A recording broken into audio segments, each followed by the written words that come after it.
the end of our republic, the beginning of something else. Let's talk personality.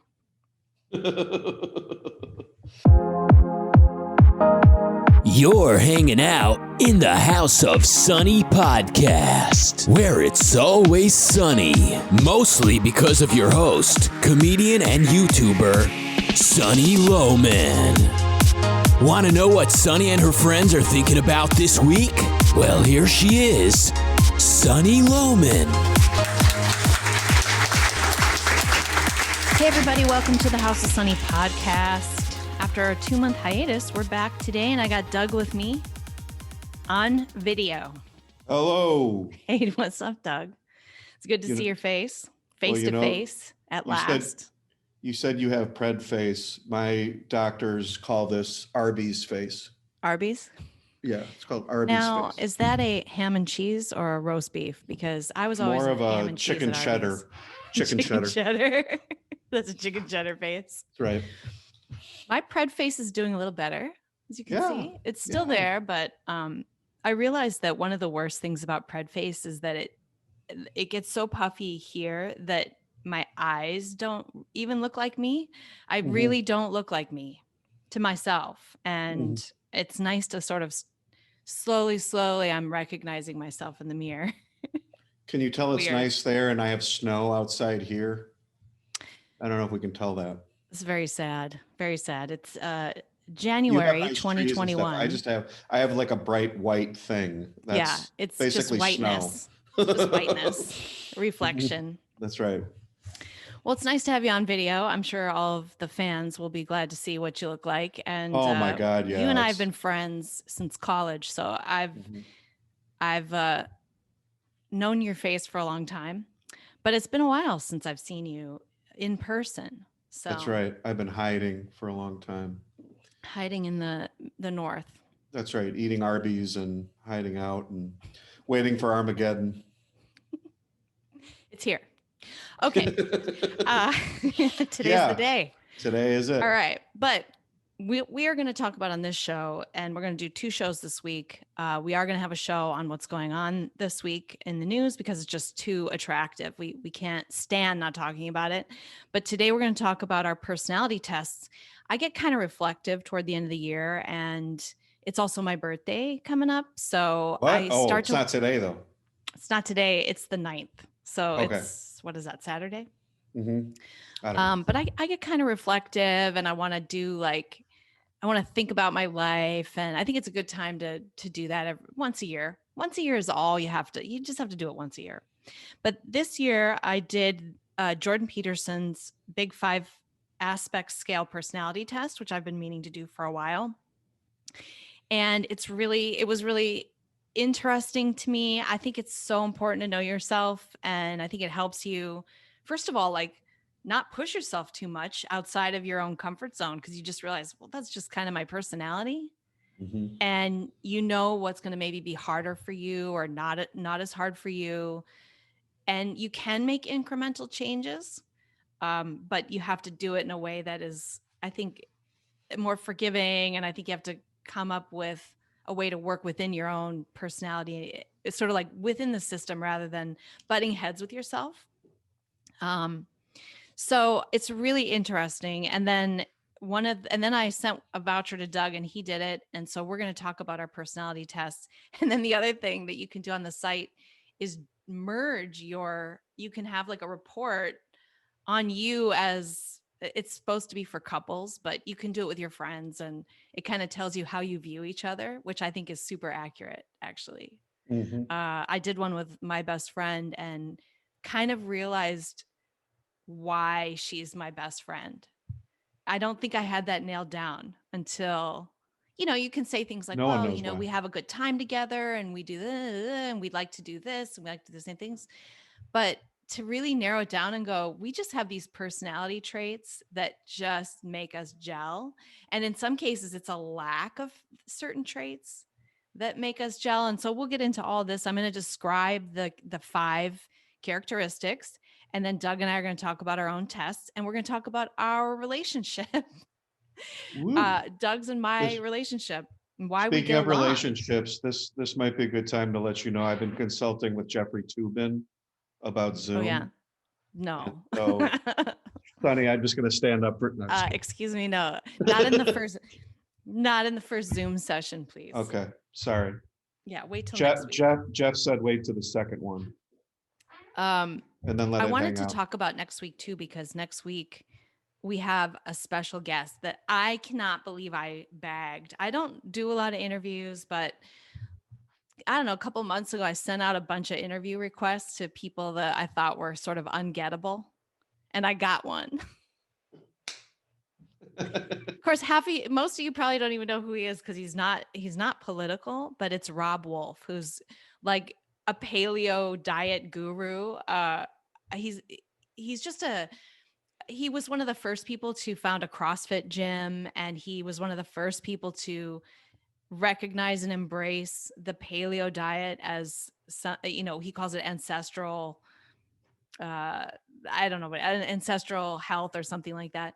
So he was one of the first people to embrace that. And when I first started dealing with my health problems, which was back in 2009, 2010, he's been my guru since then. And he's really famous in diet circles, but not so famous with political people, but he runs Libertarian. So his latest book is called Sacred Cow, which is sort of a defense of eating meat from against the whole vegan environmentalism, woke left onslaught on freaking food, human food. So it'll be good to have him on and talk about that, because to me, that is a political.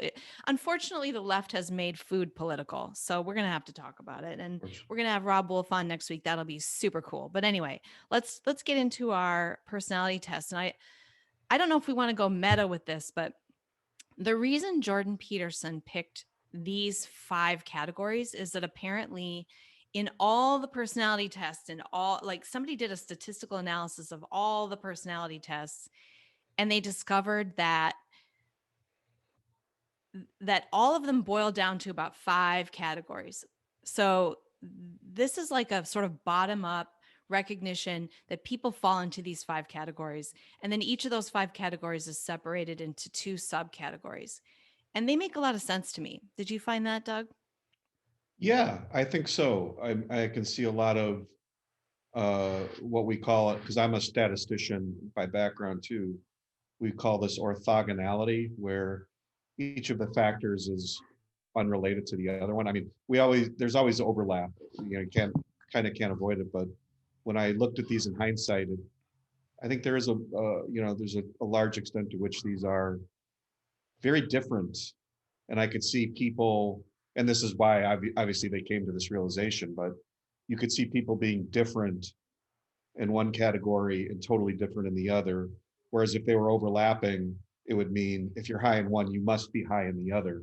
So the fact that you can be so different across each of these categories, I found really interesting. I would not have expected that. I would have thought, and we'll see this, but I would have thought, oh, if I'm high in this one, I must be high in this one and this one and this one.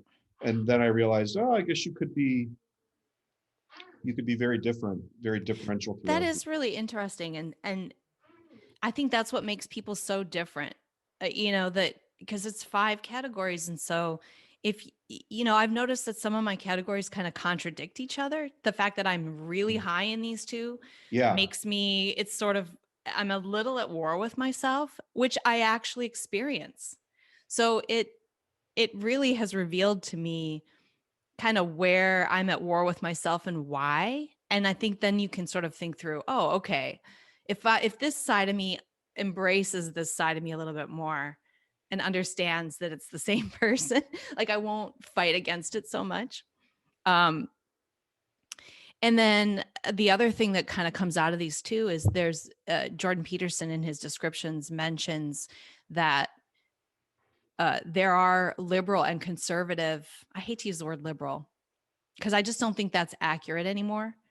But there's liberal and conservative personality traits.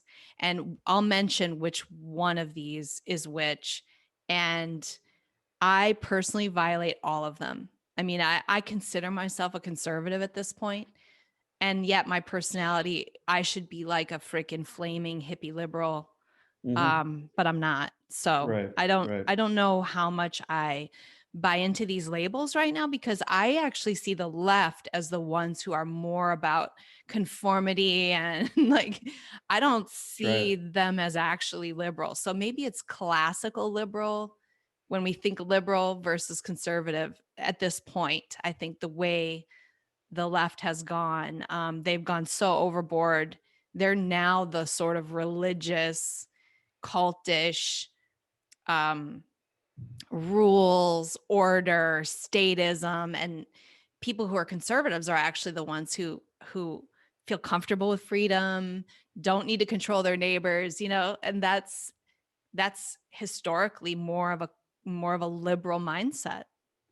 That's really, and again, I've been deep diving on this so much, but it's really reason versus anti-reason, because when you think about it, very fundamentally, it's if you're rational and reasonable, you're open to new ideas, new experiences, you seek out new ideas and experiences, and you're able to deal and cope with uncertainties in life. Whereas if you are sort of, let's quote unquote, religious, you're in a state where you believe things are revealed to you, you seek authoritarian control. And so it's not, and that's why these things have shifted so much, because really the fight today is classical liberals versus authoritarian, and that's reason versus unreason.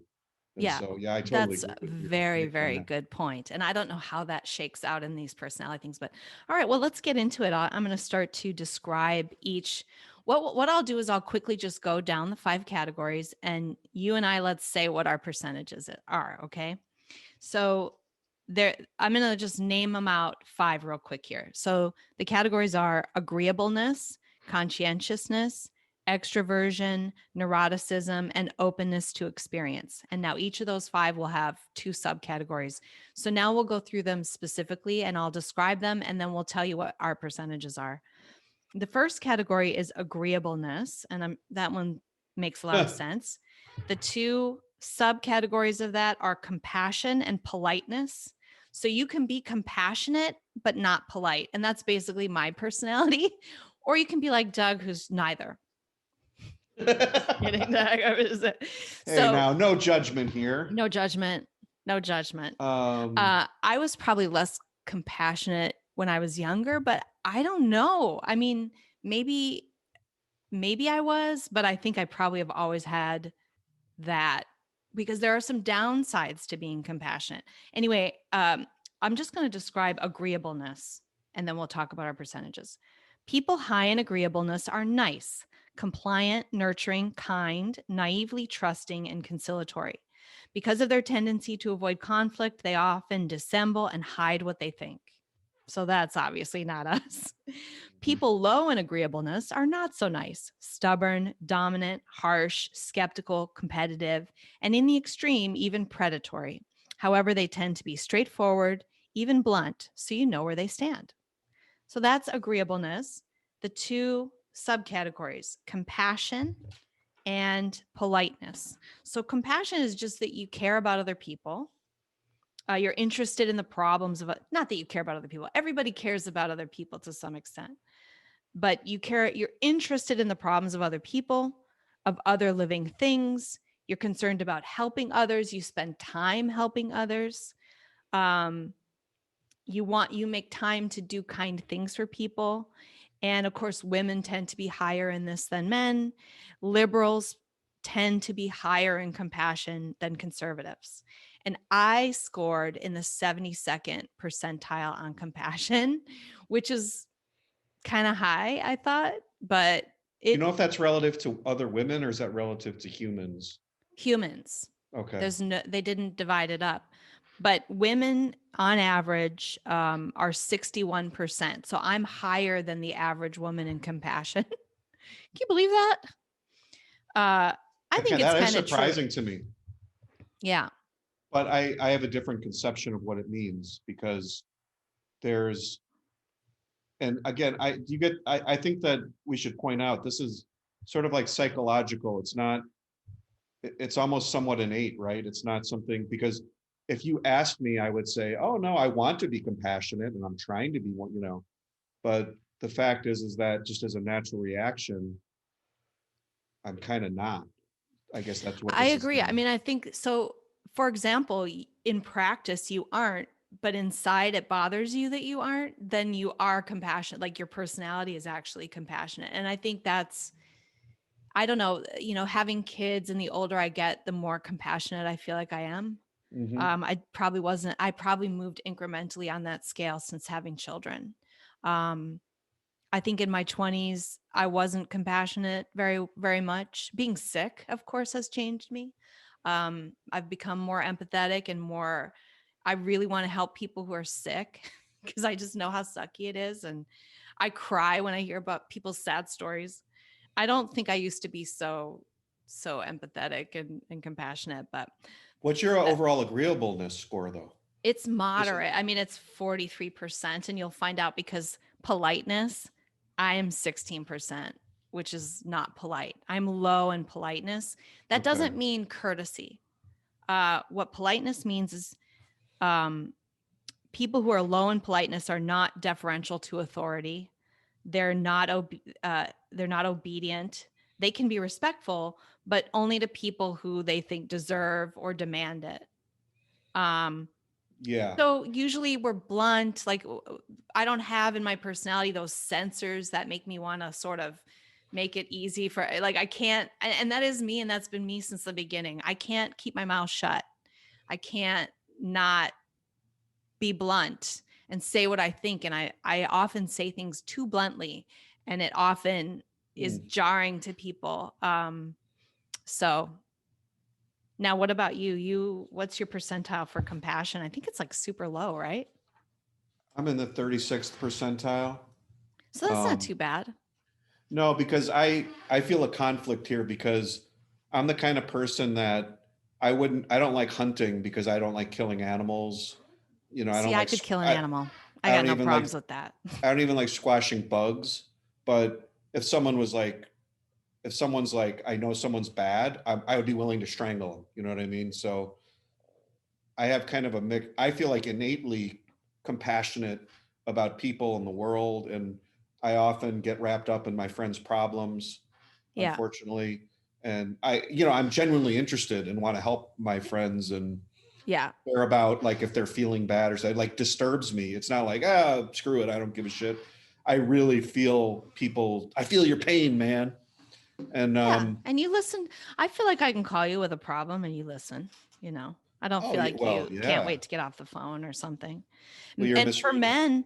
for men, the average score is 39. Okay, So, I mean, so I'm about the average. yeah, you average compassion. You're not a callous, cold fish or anything like psychopath. Yeah, no, I know some people, some of my friends I know would probably be 1 percentile on that one, but Yeah, right. politeness, I was 7th percentile. Yeah, exactly. And that's like where you and I both are. And so my I overall agreeableness is 15th percentile, which is clearly really this is an low. area that we connect on. The fact Yeah, that we're both just blunt and this is how we talk. And I think as a result, we sort of have a similar approach to the world and how we deal with it. but how The much fact of that that? we're not obedient and we don't really do well with authority, that's a similarity that we have. One of Totally. the things in here that was so funny, it says they may find themselves quite frequently in trouble with authority. I was in school, that wasn't the case, although I did in high school, when I really fully realized how stupid my teachers were, I got belligerent and Yeah. stopped. I would play practical jokes on teachers. And I think I was sent to the Oh, office a few times, but I was also smart. So I got away with a lot of stuff and really just avoided them mostly. But um, however, in my career after college, I would say that I was in trouble almost all the time. Like they just looked at me as a loose cannon, and I couldn't really fit in to corporate America. Just couldn't fit in. there's a reason why you and I are both sitting in an office by ourselves right now. That's right. We're not surrounded by team members and large organizations. Like, I was a total rebel growing up. I got into tons of trouble as a kid, even though I was always like a straight A student, but I would be on the borderline of being expelled for fighting and saying things to teachers and getting in trouble and just doing Yeah. crazy things. And as I got older, that rebellion manifested more in terms of my inability to function on a team and to deal with like bosses, even if they're right. And, you know, it's like, hey, this is your business. You tell me what to, I still don't want to listen to you. I want to tell you, this is how you should run your business. So, and that's wrong. Like that's not how you be on a team. And so I just realized, to thine self be true. You know, I tried to find jobs, occupations where I could be alone to a large extent, or sort of, even if it hurt me kind of financially to be more on my own, I could only function in that way. So I think you and I are very similar. I'm sure a lot of the viewers are, that tend more towards libertarianish conservative politics. Right. You probably tend to be a little bit of a kind of a lone wolf, kind of a rebel a little bit. Yeah, willing to go against the crowd for sure. I think anyone now who's on the left or a Democrat they're really just, they would be high in politeness, because a big motivator would be just to fit in and to accept authority and be not obedient. And right. And compliant. I don't have that. And people, I think courage is a really big aspect right now of being on the right. And I don't even look at it that way, because to me, it's like, what else would I do except say what I think? So I don't even think of it as courage. It's just like, this is what comes out of me. But then if I stand back and reflect, it looks like courage, but it's really just, I'm not polite. You know, I'm more interested in the truth and being real and blunt and saying what I think than I am in anything else. So, do you like other people that are like that? Yes. Yeah, I feel most comfortable around people who are blunt, who are honest, kind of almost to a fault. I would rather be offended or, you know, I got to like have this conflict with somebody. I would rather have that than be with somebody like Minnesota Nice, who can't say what they think, but you kind of can sense it, and you know they're upset with you, but you don't know why. And there's nothing worse than that to me. Have you been around people though that are, I would call them irascible more? They're not only blunt, but they're a little bit mean about it. Yeah, I don't like meanness, but I don't. Is that a personality trait? That would be different, I think. But some people are they project this disagreeableness in kind of a very negative way, and maybe that's another factor here, because those people disturb me. You know, I don't like being around. I love being around honest. It's kind of almost like an honest optimism, like you're honest and blunt, but it's not ever mean spirited. And especially if you know the person, you know that they're just saying what they think. They're never, where I've been around people who they're honest, but almost in a way to try and hurt other people or to dominate other people, or, you know, it's a little subtle nuance there, but All right. So we're both low on politeness. I'm a little higher on compassion than you in terms of averages, but way higher. Well, I mean, my percentage is higher, but in terms of like, I'm like most women and you're like most guys. Yeah. So fair enough. Okay. Next one is, let's see. Compassion. No, wait, we already just covered that. So what is it? Conscientiousness. Conscientiousness is exceptionally conscientious people are extremely dutiful. They are sloggers. They are made extraordinarily uncomfortable by inactivity. They work remarkably hard and hate wasting time. Extremely unlikely to procrastinate. If an exceptionally conscientious person promises to do something, he or she will do it, regardless of circumstances or finding excuses. They're extraordinarily decisive, neat, organized, future-oriented, and reliable. They are not easily distracted. Other people may think of them as excessively focused on achievement, productivity, and order. So the two subcategories of this are industriousness, which is like you just work a lot. You just like to work. And orderliness, which I think speaks for itself. You can't handle mess and chaos. All right. I am exceptionally high. I'm 96% in conscientiousness, which would conflict with the politeness thing, right? Because I'm supposedly like, you know,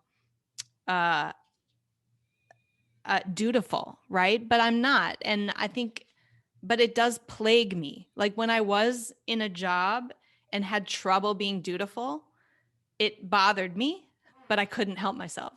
So it was like, that to me is an example of me being kind of at war with myself a little bit. Like, why does it, and I would say to myself, why does it bother me? You know, like this is who I am, but it would bother me because I do find, I do have this sort of do it right, orderly, structure, duty, you know, but I'm like my own boss now. So now I just, now I'm dutiful to myself, maybe to a fault where I get stressed out, you know? How about you? What were you? Let's see. Well, I was 72nd, and I'm kind of trying to understand this a little bit better, because I'm super almost OCD anal when it comes to the kinds of work that I do, as far as wanting to do it right and everything. Yet at the same time, because I'm kind of big picture, I can let things go or not care that much. In other words, I'm conflicted on this one. I think that's maybe why I'm 72nd. I thought that was interesting, that I definitely, I mean, like I feel like I'm the most conscientious person in the world in terms of like being aware of so many different things in the world and what I'm doing and the things that I'm interested in. And like, I don't think I could be more conscientious with respect to that. But at the same time, I guess I have a little bit of a, when it comes to things that I don't like to do, like maybe stuff at home or whatever, I can blow that off and just be like, yeah, whatever, I'm not going to do it, and let a mess pile up. Well, but you're not. So when you break it down, you got industriousness, your verse, and I was 56th there, which I think and is orderliness. Really, and I was 80th on orderliness. Yeah. So I don't know what to make of that. I got to really think about that.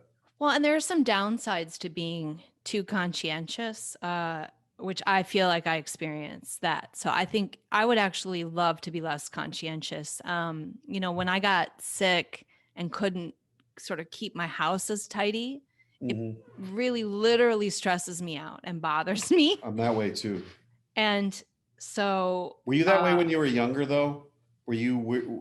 Like when I was younger, I could live in a slop house. And yeah, now, no, like, I get crazy if things are, well, you can tell my office is so clean, but, but like if my home or whatever is kind of like messy, it bothers me. Yeah.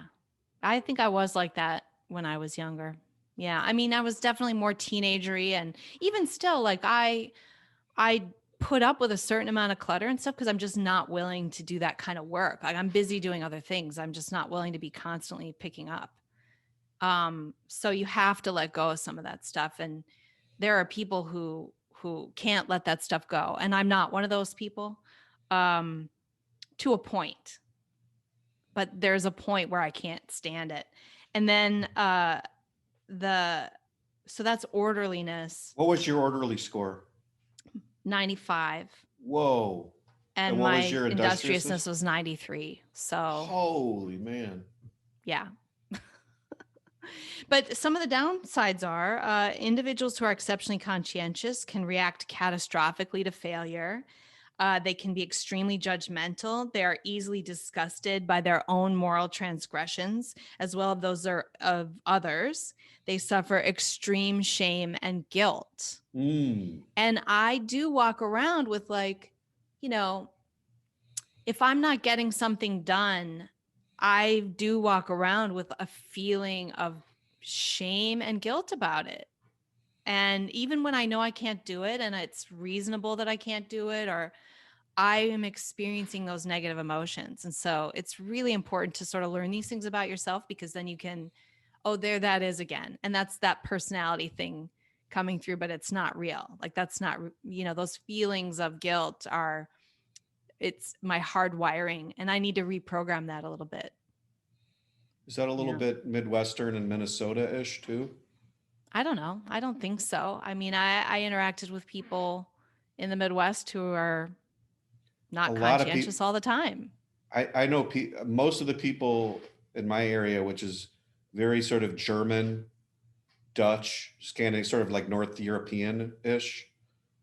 They're like crazy about their driveway and their lawn, and just it's There's a almost like, tidiness, orderliness. it's like the German keep the Yeah. clocks and trains running on time. Like everything has to be perfect, and they're crazy about it. Certainly all of these things, there's personality that's genetic and innate. And then there's a portion of it, I think, that is either enhanced or not by what's going on around you. And if you're raised in a more Scandinavian, tidy environment like that, where everything's kind of, even the landscaping everywhere you go is sort of tidy and orderly, and people believe in following rules and things like that, I think that for sure it would enhance or cater to those aspects of yourself and cause, I mean, it's probably why I'm so high. If I'd grown up in a different area, maybe I wouldn't be so high. I would just be like you, more moderately conscientious. But you also grew up in the Midwest, so. Yeah, but I have I an think Italian, women- I have a Southern Mediterranean ethnicity, which is like, what are you gonna do? And so I've always had a little bit of the, what are you gonna do? And then I meet with these German friends of mine, and they're just like, nope, get it done right now. Got to do it. Yeah. Like if they're late on their credit card or something, I'm like, whatever. I'm a couple days. I don't give a shit. Whatever. I think it's got to be ethnic and innate. I agree. I think, and that would be nature and them. nurture, because you have the gene, which I think is probably, there's personality in your genes, and then who your parents are and how they raised you. I think the older I get, the better I get at going, because you can't live life stressed out about everything. And one thing I really appreciate about my significant other is that he's not as conscientious, and that can drive me crazy in some ways, but it also has been good for me to have to let go of some of that. Do you think and what I like about him a lot. Then? You think that pairs well then? Yeah, I mean, it can, I guess, if it's a conflict, and it's also good for you if you can bring each other more toward each other. I think there's good things about being conscientious. There is good things about order and getting an industriousness. What I like about him is, even though he was from the Midwest like me, he's not a rule follower. And he's taught me to sort of go, oh yeah, that's just kind of a rule. Like, I don't have to do that. It's just some kind of society rule.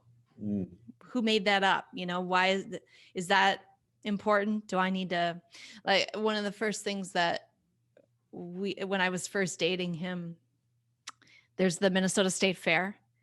And we went over there, and he just wanted to go into this. It wasn't even open yet. It's like this big little town for people who don't know it. It's huge. The State Fairgrounds is a permanent place. It's a town with permanent buildings and streets and everything. And there are gates around the whole thing. Yeah. And we pull up. The biggest in the world. He wants to go in there and go driving around.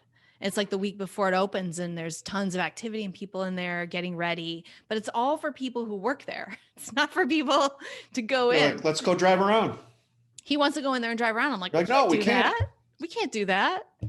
He's so like, funny. Yeah, we can. And we show up to the gate, and the security guard is there, and Mark has a lamp in his back seat, and he goes, I'm delivering this lamp. And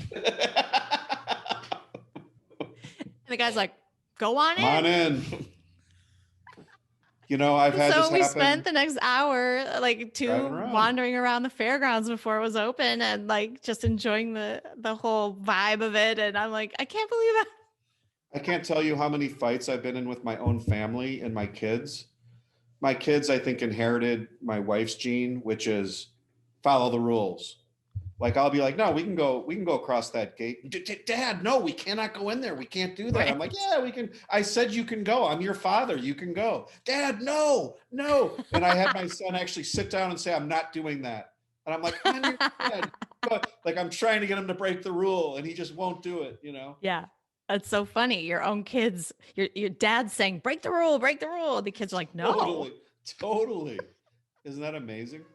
That is amazing. Oh my God. Like, yeah, whatever. Who cares? They don't care if we're in there or not, Dad, no. That's so funny. Okay. Next category, extroversion. Oh, Again, boy. I'm exceptionally high. I'm 98th percent. Jesus. The Shocker. and I'll describe that. What are you? 69th. What the? Okay.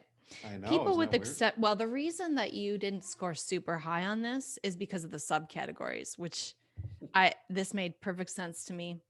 Okay. People who are exceptionally high in extroversion are extremely enthusiastic, talkative, assertive in social situations, and gregarious.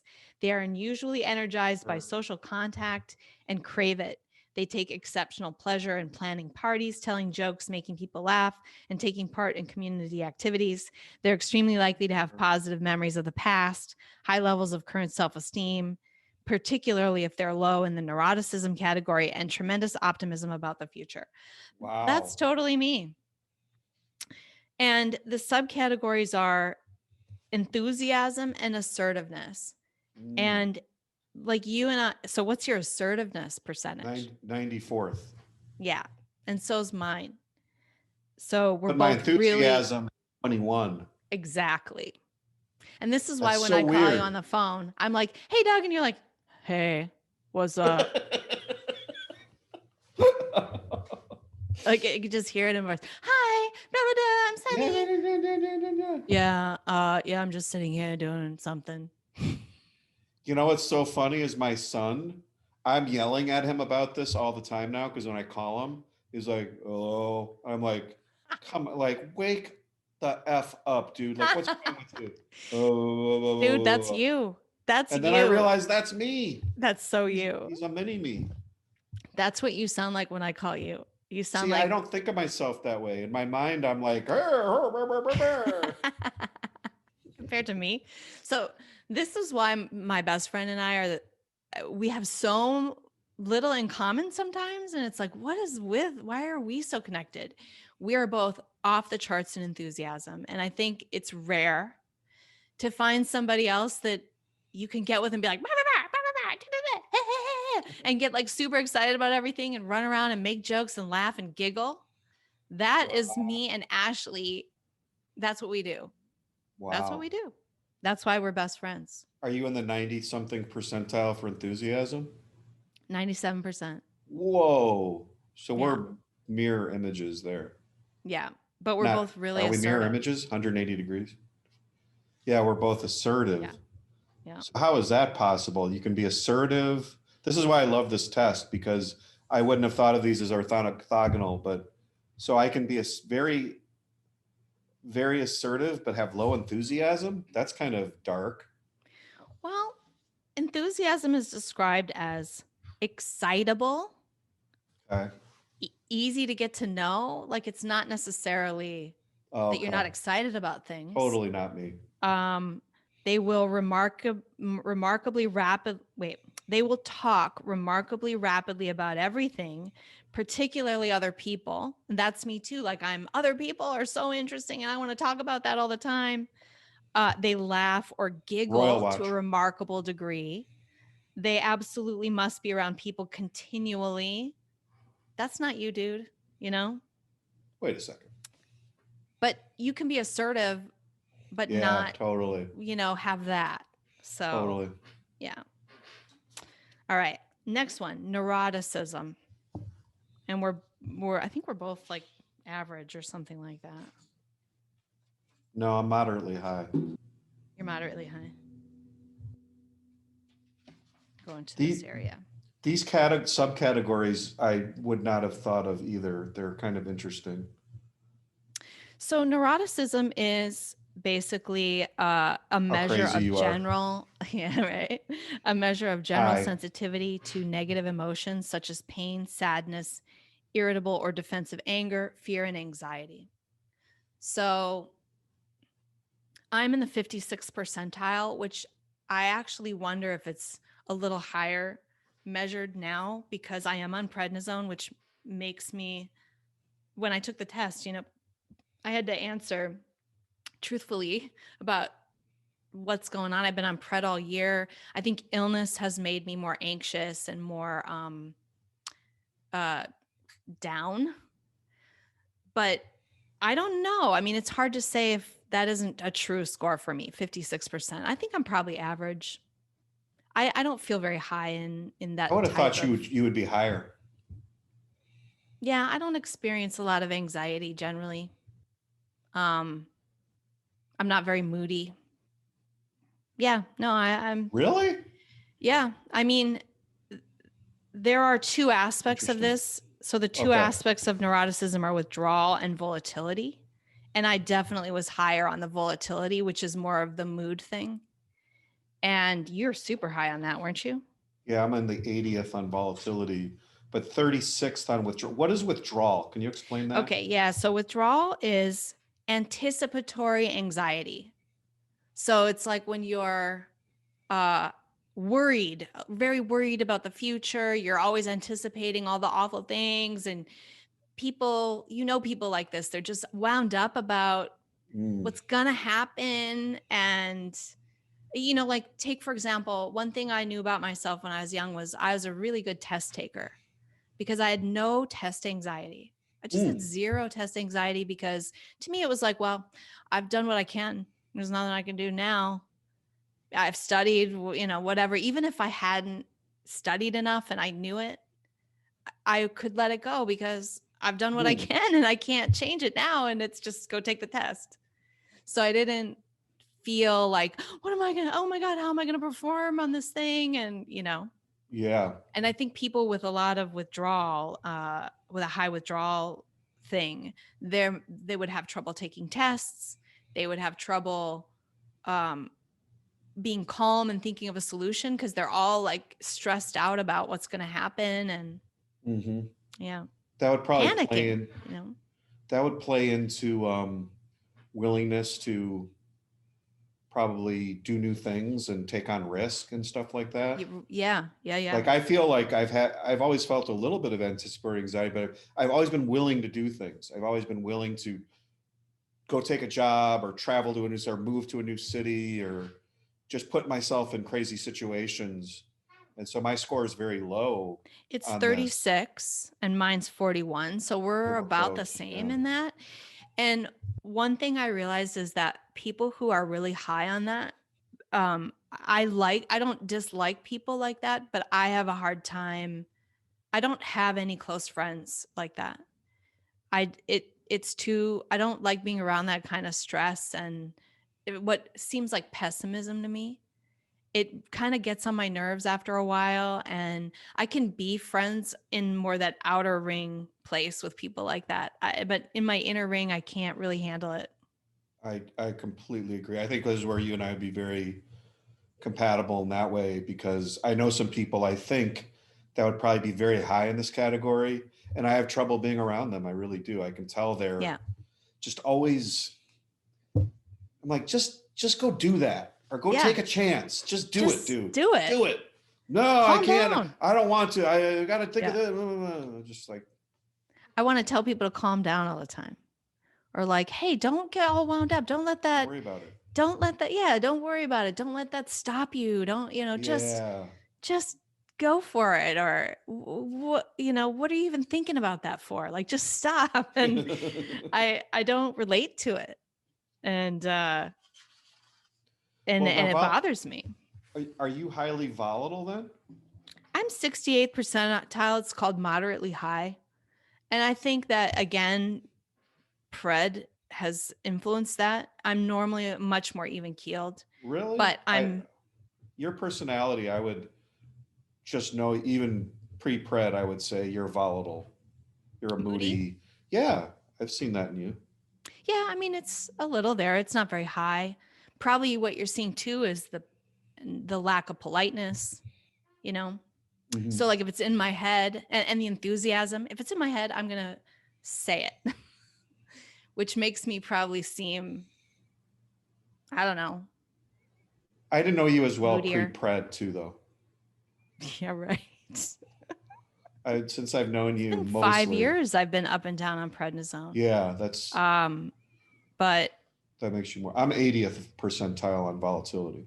Yeah, you're high. That actually surprised me because I see you as much more chill than me. So I wonder if part of what seems more volatile is that I'm just more outspoken, you know? No, I get volatile with I can get volatile with family and stuff, like just like once I get to a tipping point, I can kind of lose it a little bit. Like I'm trying to work on that because my wife has said, "You're scaring us." Because like Wow. I can be very calm and like, "Hey, let's do," but once the kids like push me to a certain point, it's like you fall off a cliff. Yeah. You fall off a cliff. And then they're like, "Oh my God, Dad's gone crazy." And I'm like, "No, you guys have put, That's kind of how my temper is too. I will remain very calm. I will deal and deal and deal and deal. And then boom. Yeah. Like, okay, I have been nice and I have tried and I have, and now you're getting it. I know some people that are like volatile all the time though. They're like, their kids disobey Of course you do. them You're for Italian. 1 second. 1 second they disobey. They go crazy. And I'm like, dude, chill out. Right. But yet here I am on the 80th percentile. So maybe maybe I need to chill even more. I think I probably do. Yeah. Yeah. I feel like it bothers me whenever I lose my temper every single time. Me too. But I do have a temper. Actually, I'll take that back because I have said to my family, because they're like, "Oh, Dad, Dad, you got angry." I'm like, well, you know what? Sometimes dads do have to get angry. This is not always a safe space, like sometimes like my dad kicked ass a few times and was like, that was enough. It was like, there's a certain point where you're going to get it. If you keep pushing and pushing and pushing, there's a point at which the dad, I think, has to say, you can't be infinitely understanding, especially with your kids, and at some point you got to push back and say, no, this is it. I'm putting my foot down, Yes, so. I've had those experiences as a parent where I've deliberately I've kind of calculatedly lost my temper because I felt that this was a lesson that needed to be really driven home. When there's a major boundary crossing, like when your 3-year-old is hitting too much or something like that. I mean, at some point, if they're not listening to you, you have to actually freak them out a little bit because it's not acceptable. And, is this where we would disagree with that positive parenting idea? Yes. Is that what they're like totally against kind of losing your mind a little bit? I mean, not beating your kids up. I'm not talking about they're violence, against any kind of discipline. They want you to just keep remaining calm and be talking and endlessly empathetic. Bullshit. It is bullshit. And I tried parenting that way because that sounds lovely. But it doesn't work. And I actually, one of my good friends wrote a book on Discipline the Montessori Way, Charlotte Cushman. Check it out. It's a good book. Yeah. And I remember speaking to her, back when Lucia was 3, and I'm like, I'm doing this, I'm talking to her. I've said, we don't hit. Hands are not for hitting. And okay, why is she still hitting 12 times a day? What's going on here? Like, what do I do? And Charlotte's like, time out, Sonny. Like, just do a timeout. But they said I can't do timeouts, Oh my God. I started doing timeouts. Within a week, the behavior was gone.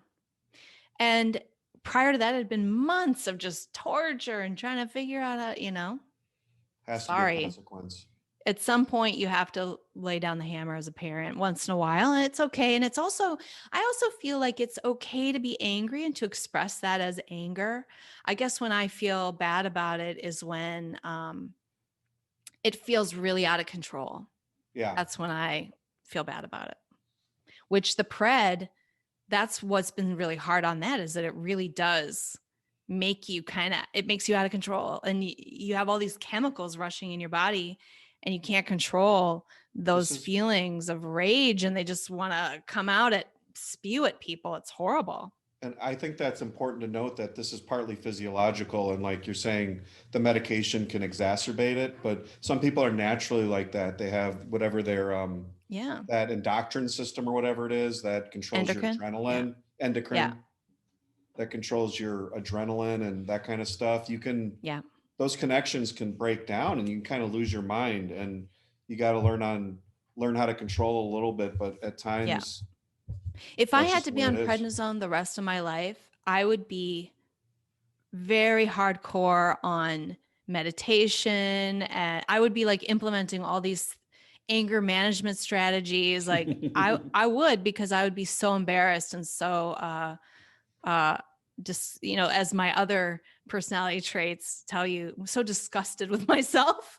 I would be like, Shame. yeah, I would be really trying to find ways to minimize the impact of that, because it is awful.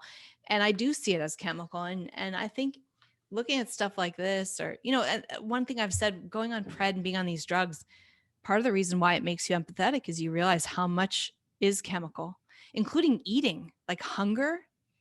When you have the pred hunger, I have had moments where it's like I'm bulimic, and not that I'm puking, but I'm binging, where I'm like, ugh, shoving food in my mouth like an eating disorder, which I'm an old lady. Like, I've never eaten like that in my life.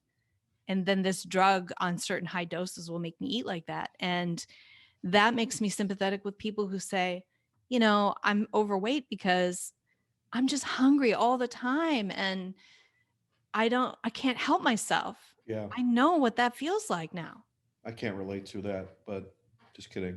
No, I, Have you ever binged and like had, well, I will have on pred, I will make a piece of toast, butter and jam, and then I will make 3 more. yeah, yeah, it is. It's like crack. And Yeah. I have physiology issues too with, there's like a thermostat that tells you when you're full and stuff like that. And a lot of Yeah. people don't have that turned on right, or they have a certain metabolism. Well, Everyone's different. because it's 2 different things. Like, I would be There's a feeling like crack sensation of like, ah, bah, bah, yeah. bah, bah. There's also hunger is not necessarily connected to your belly. That's what pred showed me, is that I will be so full I'm in pain and feel like I'm starving.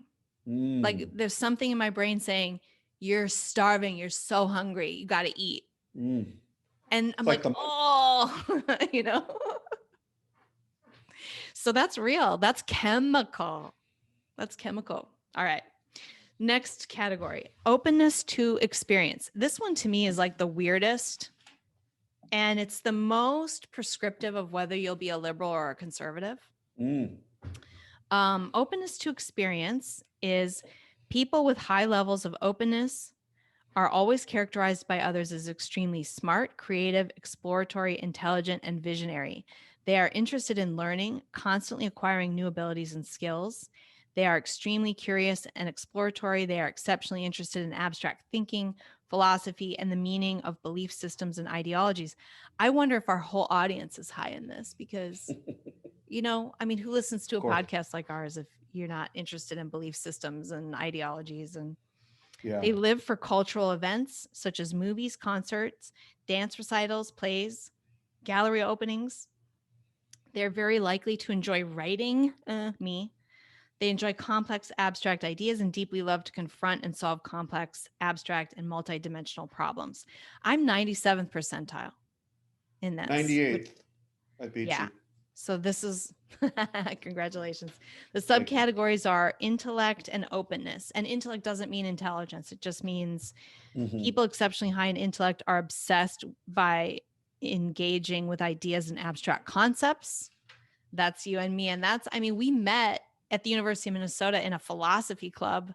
So, and then, and this is why I think, you know, when we were back in our objectivism days, and I still have this, a lot of my friends are objectivists. And I think the reason is that they're like this. This is the things that they're interested in. I like people who are interested in ideas and philosophy, because that's what I want to talk about. I sort of disagree on one level here, though, which is I've met objectivist people who are involved in it, but not because they're not that interested in ideas or engaging in really deep abstract ideas. It's like they get the gist of it and they're good. I'm good now. And that's almost like a religious. Like Yaron Brook, the guy who runs the Ayn Rand Institute, who doesn't know that existence is identity, according to Ayn Rand. Totally uncurious, not interested in acquiring new knowledge, learning how to integrate new facts about science, psychology, philosophy, economics, like into, it's just like, no, I got it. I'm good now. And and a lot of those people are not. That's a really good point. There is a division in objectivism too, along these lines, because there's also the people who are interested in the arts, like genuinely interested in the arts, and then you got the kind of group that's really just the engineers, you know, the that pay lip service to that because they think that an objectivist should care about plays and music and things like that, but they don't really, because they're not exploring it. They're just saying, oh, I'm allowed to like Chopin, and so I like Chopin and I'm moved by it, but they're not really, because they don't have a clue what that even means. That's exactly what I mean, which is there's like a religious revelation. I don't know how else to put this other than it's like you're attracted to a body of ideas. And that could have been religion. It could be objectivism. It could be some other system, but you've got it now and you've got the formula. And all you need to do is crank that formula out when something happens, or someone tells you what you can like and what you can dislike and what's approved and what's not approved. And you end up as a sort of a cultist religionist within a system. So you're not necessarily interested. And I've even seen this with like so-called intellectual people that they seem more interested in proselytizing than they are in really learning and improving themselves and integrating new information and new ideas, which is classic liberalism to me, or this kind of concept of openness that he's describing feels more like that than the people that are sort of like open to thinking about ideas, are searching for a belief system in some way. They're searching for meaning or the ideas, but it's like, here's the New Testament and here are the 10 Commandments. And they're like, oh, good. I've got it now. I'm done. I don't have to think anymore. I've got the 10 Commandments. I'm good to go. I don't have to. Whereas I know other objectivist people or just other intellectuals who are constantly learning new things, constantly challenging their own ideas and interested in really truly engaging with other people about ideas, rather than the defensiveness that we're seeing in objectivism now, which reminds me of the left, which is, whoa, we can't actually, this has been going on in objectivism for a while. We can't talk about new ideas. We can't like new thinkers. We can't engage in these conflicts of ideology, because that would be somehow sanctioning them to discuss them. It's very, very religious and dogmatic and not at all open. So I can see your point. Yeah. And then I also will say that my best friend, who's like a sister to me, Ashley, who is the first person I call if I have a problem, and I talk to her probably every day. She's extremely low in openness. Like, she's like, we never talk about this stuff.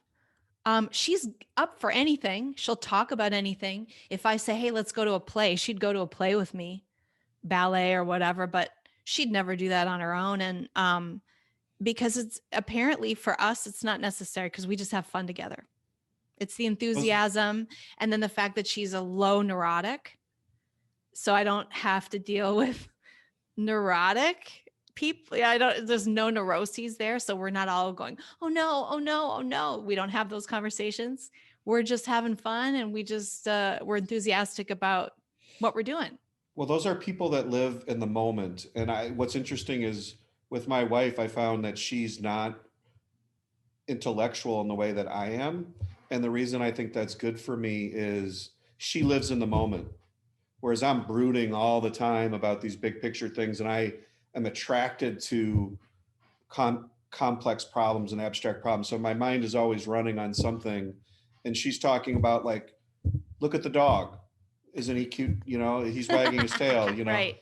She's smelling the roses and smelling the roses a lot. Yeah. And I think that's maybe that, I don't know what, so that this is not necessarily a good or bad thing, this attraction to abstraction or complex ideas or whatever. Yeah.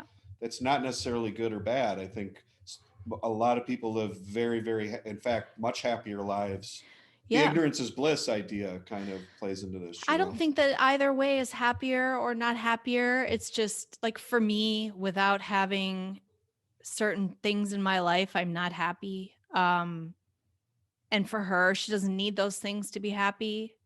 But yeah, I think it's probably good to just be more well-rounded in general. So if you have people around you that bring you in a certain direction, incrementally, it's probably just healthy, especially if you're off the charts. Like I have these extreme I am like 90 something percentile in a lot of these categories, which kind of freaks me out. It's like, it's a rigid personality, you know, or not rigid, but it's a very extreme personality. Yeah. So there's intellect, which is the wanting to engage with abstract ideas and concepts. Liberals are higher in intellect than conservatives. Again, this doesn't mean IQ. It just means what you're interested in. And again, it's that classic liberal, because I think to me, the intellect part, what I think of is Renaissance person, like a person who's just really broadly interested in many things, would like to do many things. I would like to paint and write and talk and work. And, you know, it's like, I want to do everything.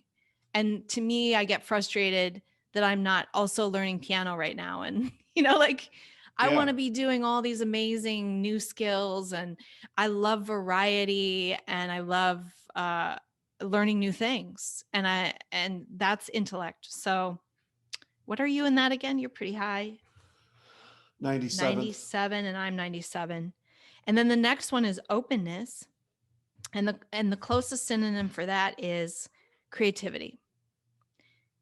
And you are really high, right? I'm 96th in this one. You're 96 and I'm 90. And I'm, you know, I paint, I play music. I mean, it's not enough for me to just enjoy art. I feel like I have to engage in it to actually do it in order to. I'm the same like way. Crazy, you know, that way. And so, and what's interesting is I can't imagine not being that way. Like that's so fundamental to my personality, is a willingness to engage and do arts and be involved in science and art, and sort of a Renaissance person. And I realize like most of my friends are that way. But there are a lot of people that are not that way. And I'm actually friends with a lot of those kinds of people too. They're very rigid. They do certain things and that's all they do. And if you said, well, why don't you take up an instrument? They'd be like, oh my God, I would never do that. I can't do that. They can't even imagine playing an instrument or something. I'm like, just learn an instrument, go play it, you know, go take a lesson, whatever. No, not interested. Don't want to do it. People probably don't know this about you, but you're a very good drummer. You're like a high level you can perform with drums. Yeah. I try. And let's not be modest. I mean, you actually are at a high, you have been in bands and you can perform on the drums at a pretty good level. And you paint. And I've been doing that since I was in 5th grade, because I've always been attracted to music, and I've been in music like my whole life. I almost tried to make a career out of it, but I was also good in math and science and quantitative. See, but that's what's so interesting is that like, so you got to this crossroads. Do I go music or do I go physics? And like those seem really different unless you're looking at it from like a Renaissance man kind of. I considered that to be very natural. And most people were like, oh my God, I can't believe you're like, wait, you can do finance and accounting type things and statistics, but yet you're also in the art. This is really weird, because most people have this sort of false left brain, right brain thing. And I made a decision early on. Most people are low in openness, and they're low in this I can't see why though. Like, why is that? I'm interested in like, is it fear or something, or just not interested, or it just seems hard, or what That's is why it I don't about? understand this one, because how is that hardwired? It definitely seems to be, though. I mean, they're saying it is. So I don't know. I would like to talk to more people, have like almost a round table with someone and ask them, you love music. Why didn't you just try and, I don't care if you're 50, take a piano lesson, learn something about like deeply about music theory or something. Doesn't that interest you? You know, it's like, aren't you interested? And they're like, no, I just want to listen to my music that I like to listen to. I don't give a shit like what the chord theory is, or like what the progression is, or, you know, like why this person writes this, or like different categories of music or genres of music. Or I just like listening to this band, and that's what I do. Yeah. And I can't be happy with that. It's not and I think it's a curse in some ways, because I'm a little bit different. I like music. I'm not particularly like, oh my God, I have to always be listening to it. I like music though. I don't want to know anything about the theory. I want to create it. I want to do it. mm-hmm. And I don't understand how that fits in with everything, but I do not want to take a class. I just want to have an instrument and make music. You know what I mean? Some people do that. Some people are good enough or have some weird thing where they can learn by ear and just play. And I've done that I'm on a not few saying I wouldn't instruments, need but lessons, but like I don't want to sit through a bunch of theory stuff. Like I would need the bare minimum lessons to get me in the mode of yeah. creating. That would be me. I wouldn't want any more than that. Mm-hmm. Don't want to I don't know overthink it. what that's about, because I'm supposedly high in conscientiousness and high in these other categories, but yeah, anyway. That's really interesting.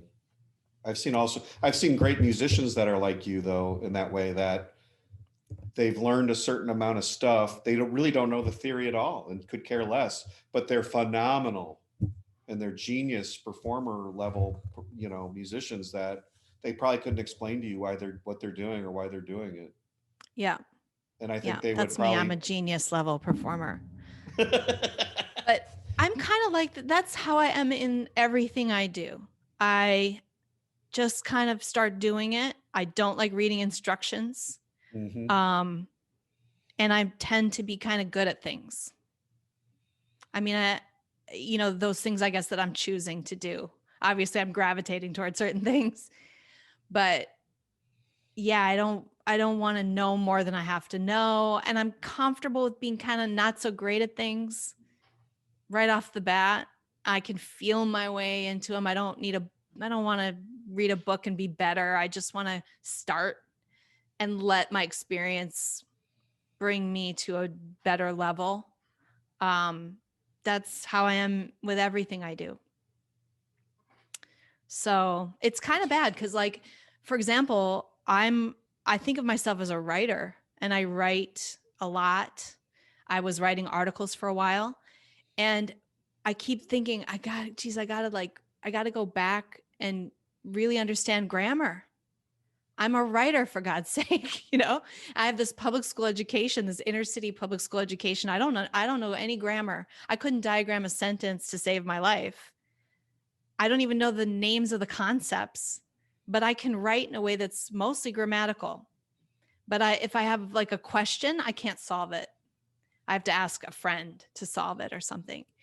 And I resist learning it because it sounds like something I don't want to do, Mm.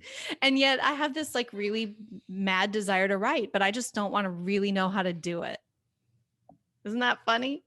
Or I don't want to learn the theory of it. I just want to do it. Well, I think a lot of people might feel that they do need to learn those things, and because they're not willing or not wanting or able to learn those things, they just don't want to do the activity. You at least feel the desire to want to do the activity.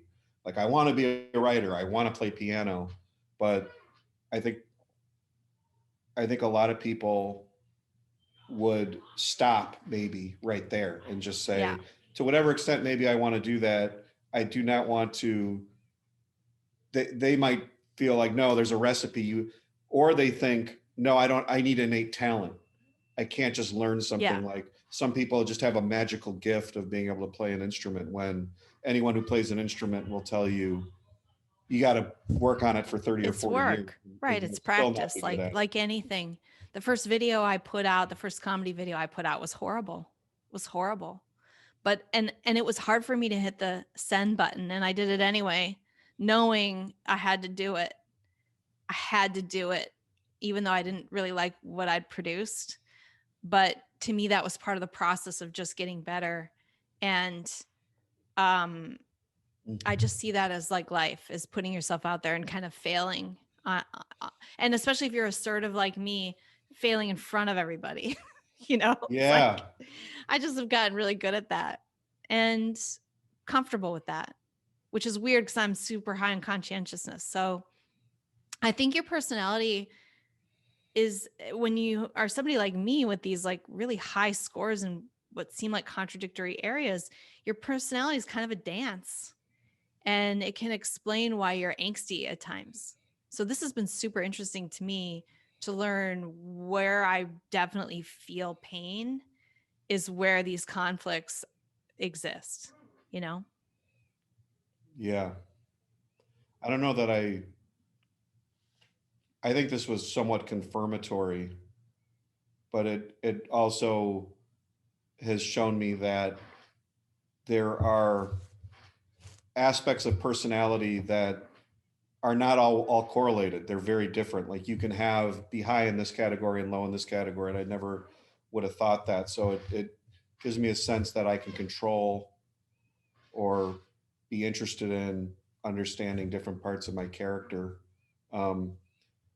and be able to work on those things, or it's not just working on them or getting better, quote unquote, whatever that means. It's more, and I think you probably find this too, Sonny, that knowing yourself, it's not so much about improvement. It's about what positions do I put myself in to take advantage of my strengths and weaknesses. If you just accept a lot of this is given, and there's some things you can control, some things you can't, you need to then, if you're younger and you're focusing on like a career or the kind of person you want to be around or the kind of people you want to be around, take psychology and like your gut feelings and instincts on these things very seriously, because there's a certain level of hardwiring and chemistry and that's going on, and the things you're interested in. And you should always be striving to know yourself in order to put yourself in the right position. Like I put myself in some positions, as you did, career-wise, which I knew at the time were not good positions for me to be in, whether it be working with a group of people that I wasn't compatible with, or even the thought of being on a team where I don't feel like I can be really compatible at all. And maybe I need to focus more on being a sole proprietor, or in a business where I can do abstract things and also be, so to thine own self be true. I guess that's the way to put it. That's a great way to put it. I think I wish I'd known more of these things about myself when I was younger. Would you have gone, so you went the physics route, knowing what you know now, would you have gone the creative route?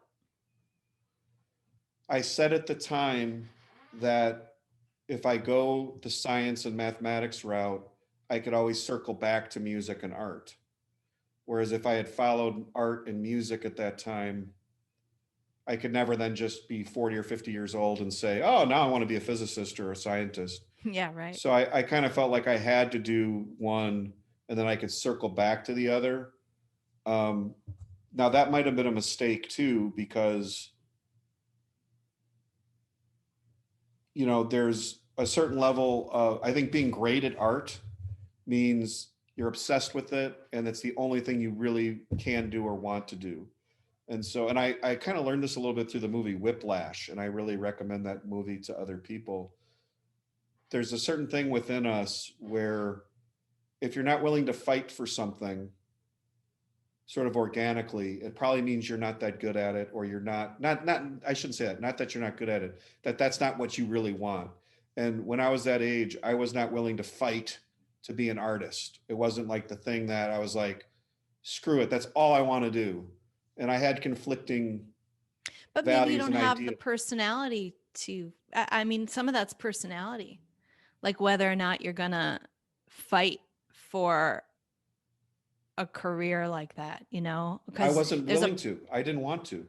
I think I didn't really want to be a poor, starving that's it though. That's like musician, that conscientiousness coming in and saying, you need more structure, you need to make money, you need, you know, yeah. And was that a mistake? Because I probably could have been maybe I could have been a great artist, and I'm really not. I mean, I'm good at what I do, but I'm not world class at what I do. You know, I'm good at a lot of things. I'm not sometimes to be great at something, you need a certain amount of tenacity and myopia as far as just, that's what I'm doing. And I was not that kind of person. I was interested in all these different things. And so I ended up becoming an eclectic jack of all trades, a Renaissance person. And I've come to embrace that. And I would say to anyone out there who feels that way, that you feel like you're interested in a lot of things, you will only be super, super, super successful if you focus on one thing. Like Bill Gates is a software guy and he became $100 billionaire because that's all he did was make Windows. Thought he was a vaccine guy. I shouldn't use him as an example. Yeah. If you want to kill people in the third world, be like Bill Gates. No, just, but now I'm saying if you want to be He's passionate about that. If that's what you want to focus on one thing and be great at it, and that's all you do, you're going to be successful at that. But if you're the kind of person that you're okay being good at a lot of different things and you want to have your hands in a lot of things, you should embrace that and not be, don't be afraid of that. I thought it was a mistake my whole life, and I felt guilt that I wasn't more focused on that one thing. I don't know. I'm pretty happy. I've done a ton of different things throughout my life, and that's okay too. So I don't know. Yeah.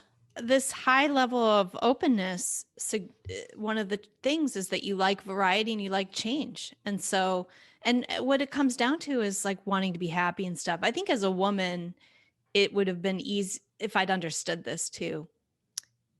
It would have been easier for me to choose a creative career than a man, because a man has to provide and a woman doesn't necessarily. At the time, I didn't know that was true, but I know that I would have provided anyway. I mean, you know, if you really are into something and you are creative and you're capable of high levels of achievement, you know, I really made a mistake. I went toward more structure and corporate and finance and that kind of thing. And the whole lifestyle around that was wrong for me.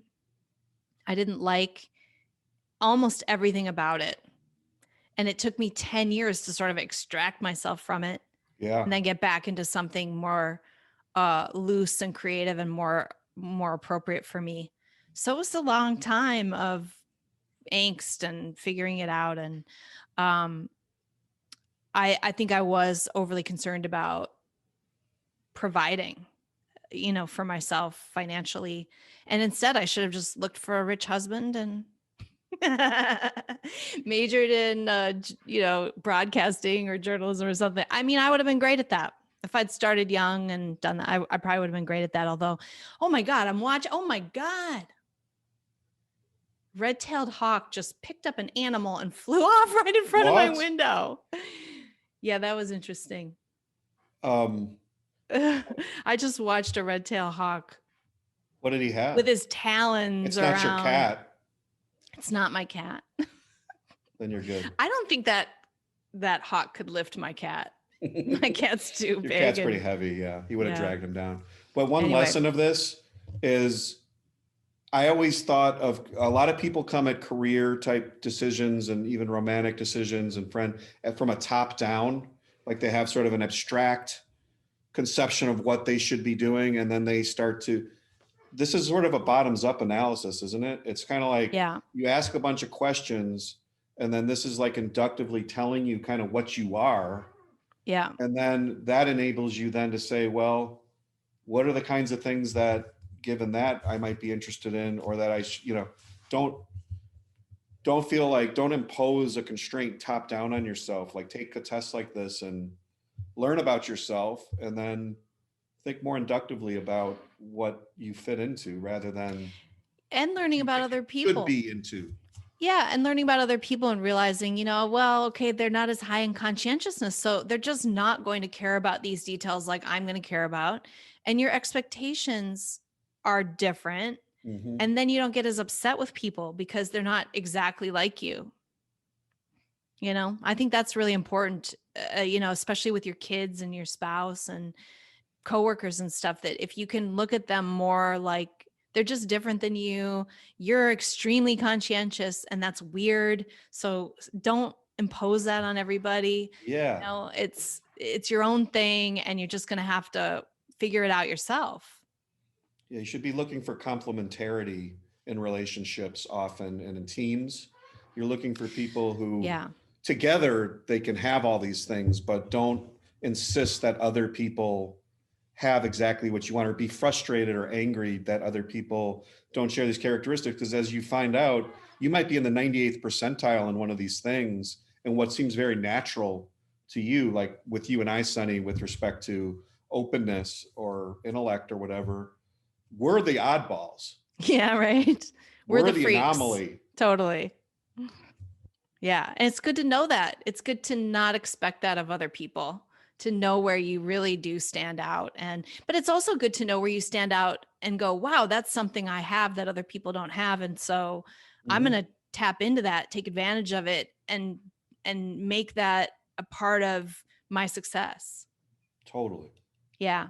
Anyway, you guys can take this test at Understand Myself. It's really cheap. It's like $10. If you buy a bunch of vouchers, it's like $6 even. And the other aspect of this is to I look forward to when my child can take this, but it's helping me I'm trying to categorize her in my head better and understand her better, and know where I'm not going to fight her personality. I'm going to recognize maybe she's a little higher on neurotic than me. And so I've got to help her by allowing her to be that way, but help her reframe things, stuff like that, Yeah, with your spouse too. Yeah, right. All right. Well, thanks for joining us. First show back of 2021. We're going to do another episode here. We're going to stop this one and do another one where we just get into current events. And then next week is the great Rob Wolf. So join us. It's going to be a good year, a crazy year, probably just like last year. I don't see things calming down. We're going to have lots to talk about. Thanks for joining us. Love to have you here. Give us some comments. Tell us topics you'd like us to talk about, especially these evergreen ones. I think that's fun for us, right? Because we're so high in openness. All right, everybody. See you next time. It's filled with satire and fun. It's been the demise of bad ideas, and we'll know what's right when she's done. So download this free podcast now and give perspectives you may lack. It's concise and right and achieves world peace, guaranteed all your money back. Last time, ready?